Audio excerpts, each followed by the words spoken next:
बहुत समय पहले की बात है। एक गांव था जहां के निवासी बड़े ही दयालु और सज्जन थे, परंतु उनके मन में सदैव एक भय की लहर दौड़ती रहती थी। जैसे ही संध्या का सूरज ढलता, पूरे गांव में एक सन्नाटा छा जाती और कोई भी अपने घर से बाहर नहीं निकलता। एक दिन 2 यात्री उस गांव में पहुंचे और उन्होंने सोचा कि यह गांव कितना सुंदर है। हर ओर हरियाली ही हरियाली फैली हुई है। उन्होंने तय किया कि वे गांव में किसी से रात्रि विश्राम के लिए स्थान पूछेंगे।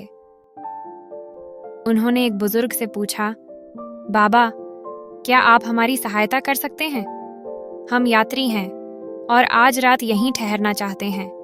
क्या आप हमें रुकने के लिए कोई स्थान बता सकते हैं? बुजुर्ग ने उत्तर दिया, बेटा, पंचायत में मेरा घर है, तुम दोनों वहां ठहर सकते हो। हमारे गांव में मेहमान देवता समान होते हैं। यह कहकर वह बुजुर्ग दोनों यात्रियों को अपने घर ले गया और उनकी अच्छी तरह से आवभगत की। फिर दोनों यात्री गांव घूमने निकले। जब शाम हुई तो सभी ग्रामीण अपने घरों की ओर दौड़ने लगे। यह देखकर दोनों यात्री असमंजस में पड़ गए। उन्होंने सोचा, पता नहीं, चलो किसी से पूछते हैं। वे रास्ते में लोगों को रोकने की कोशिश करते हैं, परंतु कोई भी नहीं रुकता। देखते ही देखते पूरे गांव में सन्नाटा छा जाता है। दोनों यात्री वापस बुजुर्ग के घर जाते हैं। तुम दोनों समय से घर वापस आ गए, मुझे तुम्हारी ही चिंता थी, बुजुर्ग ने कहा। क्यों बाबा, ऐसा क्या हो गया है? बाहर भी अचानक भागम भाग शुरू हो गई थी, यात्रियों ने पूछा। बुजुर्ग ने उत्तर दिया, बेटा, यह सब अंगुलीमाल की वजह से है।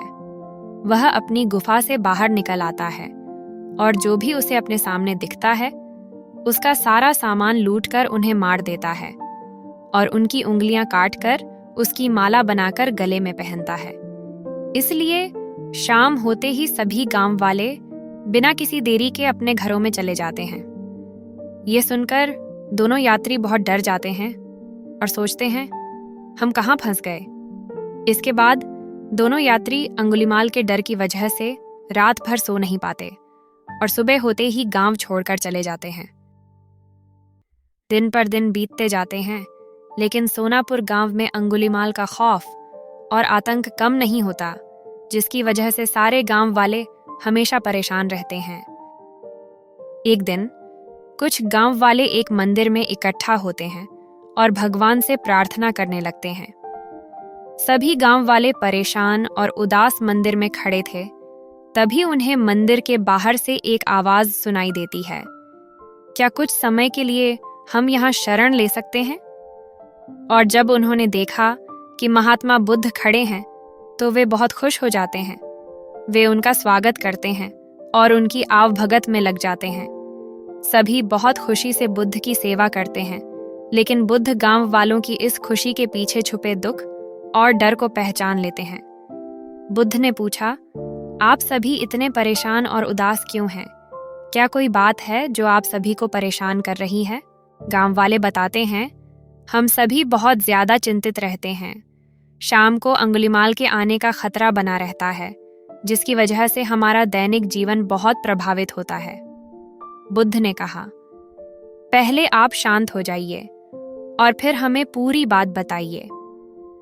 गांव वाले शांत हो जाते हैं और फिर उनमें से एक आदमी खड़ा होकर शांति से महात्मा बुद्ध को अंगुलीमाल और उसके आतंक के बारे में पूरी बात विस्तार से बताता है।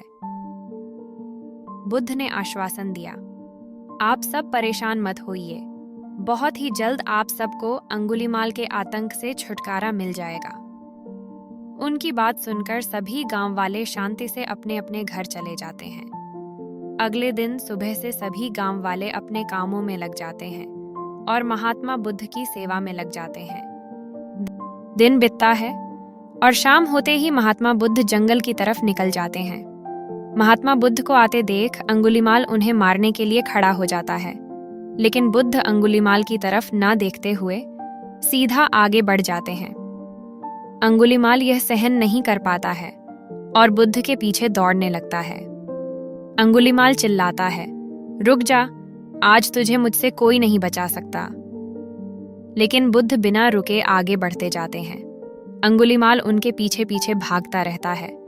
तभी उसकी आंखों में एक चमक पड़ती है और वह अपनी जगह पर रुक जाता है। अंगुलीमाल धमकी देता है, सभी मुझसे डरते हैं, तुम्हारे पास जो भी माल है जल्दी से निकाल दो, नहीं तो अपनी जान से हाथ धो बैठोगे। लेकिन बुद्ध शांत रहते हुए कहते हैं, मैं ये कैसे मान लूं कि तुम ही इस राज्य के सबसे शक्तिशाली इंसान हो? तुम्हें यह साबित करना होगा। अंगुलीमाल ने कहा, कैसे साबित करना होगा? मैं कुछ भी कर सकता हूँ। बुद्ध ने अंगुलीमाल से कहा, कुछ ज्यादा नहीं, तुम्हें बस उस पेड़ के 10 पत्ते तोड़कर लाने हैं। बस इतना ही? यह तो बहुत ही आसान है, अंगुलीमाल ने कहा और जल्दी से पेड़ से 10 पत्ते तोड़कर ले आया। बुद्ध ने कहा, लेकिन तुम सबसे शक्तिशाली हो, वो हम तभी मानेंगे जब तुम इन पत्तों को दोबारा पेड़ पर लगा दोगे। अंगुलीमाल ने अचरज से पूछा, टूटे हुए पत्ते कभी वापस पेड़ पर लगते हैं क्या? बुद्ध ने समझाया, जब तुम इन पत्तों को वापस जोड़ नहीं सकते तो तुम सबसे शक्तिशाली कैसे हुए? यदि तुम किसी चीज को जोड़ नहीं सकते तो उसे तोड़ो भी मत। इसी प्रकार यदि तुम किसी को जीवन नहीं दे सकते तो तुम्हें किसी को मृत्यु देने का भी कोई अधिकार नहीं है। बुद्ध की ये बातें सुनकर अंगुलीमाल को अपनी गलतियों का एहसास हो जाता है और वह अपने सभी गलत काम छोड़कर महात्मा बुद्ध का शिष्य बन जाता है। वह उसी गांव में रहकर सभी की सेवा करने लगता है। इस कहानी से हमें यह शिक्षा मिलती है कि कोई भी इंसान कितना भी बुरा क्यों ना हो, सही ज्ञान और सही सिख किसी का भी हृदय परिवर्तन कर सकते हैं। यह कहानी अंगुलीमाल के परिवर्तन की एक सुंदर मिसाल है, जो दिखाती है कि किस प्रकार सही मार्गदर्शन और ज्ञान के प्रकाश से कोई भी अपने जीवन को सही दिशा में मोड़ सकता है। अंगुलीमाल की कहानी हमें यह भी सिखाती है कि करुणा और दया की शक्ति अत्यंत बलवान होती है और यही वास्तविक शक्ति है।